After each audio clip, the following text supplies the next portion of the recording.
मित्रांनो, मैत्रिणींनो, क्रिकेट प्रेमींनो, कसे आहात तुम्ही सगळे?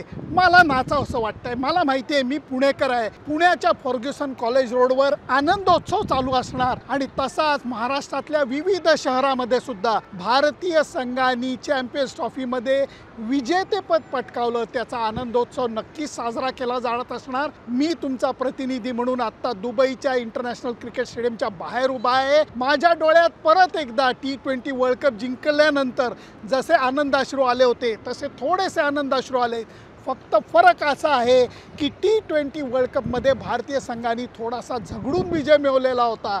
चॅम्पियन्स ट्रॉफीमध्ये स्टार्ट टू एंड समोर आलेल्या प्रत्येक संघाची तब्येतीत क्रिकेट खेळून भारतीय संघाने शिकार केलेली आहे. अंतिम सामना दमदार क्रिकेट खेळून जिंकलेला आहे. मी त्याच्याबद्दलच बोलणार आहे. त्यामुळे अजिबात कुठेही जाऊ नका. बघत राहा तुमचा आवडता कार्यक्रम सुनंदन लेले क्रिकेट अँड बियॉन्ड. फक्त आता तरी ज्या लोकांनी चॅनल सबस्क्राईब केलेलं नाही आहे, यूट्यूब, फेसबुकचं पेज, इंस्टाग्राम, आता तरी सबस्क्राईब करा. भारतीय विजयाचा बोनस मला थोडासा द्या. जाऊ दे, ते महत्त्वाचं नाही आहे. भारतीय संघाच्या विजयाबद्दल तुम्हाला आज कहाणी सांगतो. रोहित शर्मा जेव्हा टॉस हारला तेव्हा रवी शास्त्री कदाचित मनातल्या मनात म्हणत असेल, चला सुरुवात चांगली झाली का रोहित शर्मा टॉस हारत होता, भारतीय संघ सामना जिंकत होता. मी म्हणेन की न्यूझीलंड संघाला दोन फक्त आशेची किरणं होती. पहिली गोष्ट म्हणजे पहिली बॅटिंग करायची संधी, मोठी धावसंख्या उभारली तर काहीतरी होऊ शकतं. दुसरी गोष्ट, भारतीय संघाच्या सुरुवातीला विकेट काढून जर का धक्के दिले तर काहीतरी होऊ शकतं. त्या दोन्ही गोष्टी एका अर्थाने जमलेल्या नाही आहेत. कारण तुम्हाला सांगतो, भारतीय संघाच्या आज फिल्डर्सनी थोड्या चुका केल्या. 4-5 अवघड झेल सुटले. अहो, राचिन रवींद्रचे 2 अवघड झेल सुटले. माझ्या पोटात गोळा आला होता. कारण याच खेळाडूंनी गेल्या सामन्यामध्ये बहारदार शतक केलेलं होतं. आजही तो अप्रतिम बॅटिंग करायला लागलेला होता. परंतु योग्य वेळी मला वाटतं गोलंदाजीतले बदल जे होते ते रोहित शर्माने केले. पहिल्यांदा वरुण चक्रवर्तीला आणलं, त्यांनी विल यंगची विकेट काढली आणि नंतर त्यांनी जडेजा किंवा अक्षरला जी बॉलिंग द्यायचा त्याच्याऐवजी त्यांनी कुलदीप यादवला आणलं. हा थोडासा धोका होता. कुलदीप यादवनी त्याच्या पहिल्या चेंडूवरती राचिन रवींद्रला बोल्ड केलं. तो गुगली अफलातून होता. त्याच्यानंतर कुलदीपनी जेव्हा स्वतःच्याच बॉलिंगवरती केन विल्यमसनचा झेल पकडला तेव्हा मी म्हणेन की भारतीय संघाने अक्षरशः मनातल्या मनामध्ये उड्या मारल्या असतील. त्याचं कारण तुम्हाला सांगतो, उपांत्य फेरीमध्ये याच दोन राचिन रवींद्र, केन विल्यमसन ह्यांनी तर समोरच्या संघाला धोपटलेलं होतं, मोठी शतकं केलेली होती. त्यामुळे ते जे दडपण आलं समोरच्या संघावरती, ते दडपण शेवटपर्यंत कायम राहिलं. कारण फास्ट बॉलर्सना थोडासा मार पडत होता. आज शमीला जरा जास्त मार पडला. त्या मानाने हार्दिक पंड्याची बॉलिंग चांगली झाली नाही. पण संपूर्ण श्रेय द्यायला लागेल आपल्या 4 फिरकी गोलंदाजांना. वरुण चक्रवर्ती, कुलदीप यादव, अक्षर पटेल आणि रवींद्र जडेजा यांनी मधल्या षटकांमध्ये या संपूर्ण स्पर्धेत जो काही मारा केला आहे, हा बहारदार. आणि त्याच्यामुळे दडपण जे होतं ते समोर बॅटिंग साईडवरती कायम यायचं आणि नंतर ते वाढत जायचं. तरीही मला वाटतं मिचेल नंतर त्याच्या तळातला ब्रेसवेल या दोघांनी मिळून छान बॅटिंग केली. अर्धशतकाच्या आसपासचा खेळ केला आणि त्यामुळे 250चा टप्पा न्यूझीलंडला ओलांडता आला. विकेट थोडंसं स्लो होतं. रवी शास्त्री जेव्हा मधल्या काळामध्ये भेटला तो म्हटला 230-35ला आपण समोरच्या टीमला थांबवायला पाहिजे. म्हणायला गेलं तर 250 म्हणजे जवळजवळ 15-20 रन जास्त झाल्या होत्या.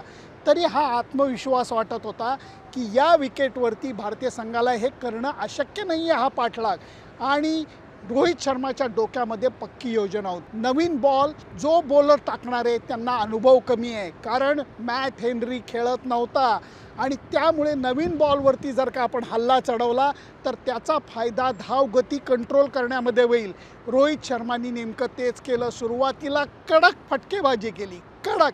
त्याच्या स्टाईलमध्ये त्यांनी मारलेले पूल वगैरे बहारदार. इतकंच नाही तर त्यांनी स्टेप आउटहून फास्ट बॉलरला समोर मारलेली सिक्सर, क्या बात आहे. आणि शुभमन गिल आणि त्यांनी जेव्हा शतकी सलामी दिली तेव्हा भारतीय विजयाचा पाया रचला गेला. पण न्यूझीलंड संघ लढणार नाही तर कोण लढणार? ब्लॅक कॅप्स हे नेहमी लढत देतात. कारण पहिल्यांदा त्यांनी गिलला आऊट काढलं, त्यावेळेला परत एकदा त्या ग्लेन फिलिप्सनी काय कॅच पकडला राव. अफलातून कॅच पकडला, अफलातून. आणि त्याच्या पाठोपाठ विराट कोहली 1 धावांवर आऊट झाला. बॅट तिरकी ठेवून खेळायच्या प्रयत्नामध्ये त्यांनी चूक केली, त्याला त्याची शिक्षा भोगायला लागली. दडपण वाढलं, त्या नादामध्ये रोहित शर्मा मोठा फटका मारताना स्टंपिंग झाला. दडपण भारतीय संघावरती वाढलं, परंतु धाव गती 6च्या पुढं गेलेली होती म्हणून थोडेसे विचार यायला लागले होते. पण मी तुम्हाला सांगतो, त्याच्यानंतरसुद्धा श्रेयस अय्यरनी संपूर्ण स्पर्धेमध्ये केलेली बॅटिंग ही लक्षात राहिलेली आहे. त्यांनी दडपणाखाली शांत डोक्याने एक्झिक्युशन केलं. त्यालाही अर्थात एक जीवदान लाभलं, पण त्यांनी 2 मारलेले षटकार हे सुद्धा प्रेक्षणीय होते. अक्षर पटेलनी त्याला दिलेली साथ महत्त्वाची होती आणि शेवटच्या टप्प्यामध्ये के.एल. राहुलनी दिलेला फिनिशिंग टच, आहा क्या बात आहे. भारतीय संघाने या मॅचमध्ये दोऱ्या आपल्या हाती घट्ट पकडून ठेवल्या होत्या. धावगती नजरेच्या टप्प्यात ठेवली होती, म्हणून भारतीय संघाला तब्येतीत विजय मिळवता आलेला आहे. एक लक्षात घ्या, क्रिकेट हा सांघिक खेळ आहे. या स्पर्धेमधला विजय जास्त समाधान का देतो याचं कारण तुम्हाला सांगतो.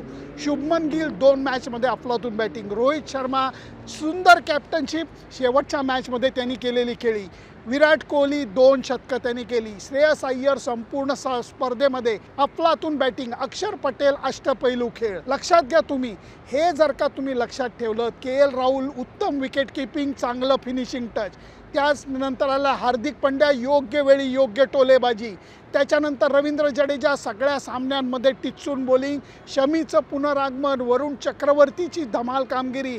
किती वर्णन आणि कोणाचं वर्णन आणि किती करायचं हा खरोखर प्रश्न आहे. 11च्या 11 खेळलेल्या खेळाडूंनी आपलं योगदान दिलेलं आहे, म्हणून हा सांघिक खेळातला सांघिक विजय, म्हणून समाधान जास्त आहे. म्हणून मी एवढंच म्हणेन, 9 महिन्याच्या कालावधीमध्ये 2 विजेतेपदं बघायला मला मिळालेली आहेत. आनंदाची बहार आलेली आहे. तुम्हालासुद्धा हा विजय कसा वाटला मला नक्की कळवा. परत विनंती करतो, त्याच्याकरता माझं Facebook page, Instagram account, YouTube channel like, share आणि सबस्क्राईब करायला विसरू नका.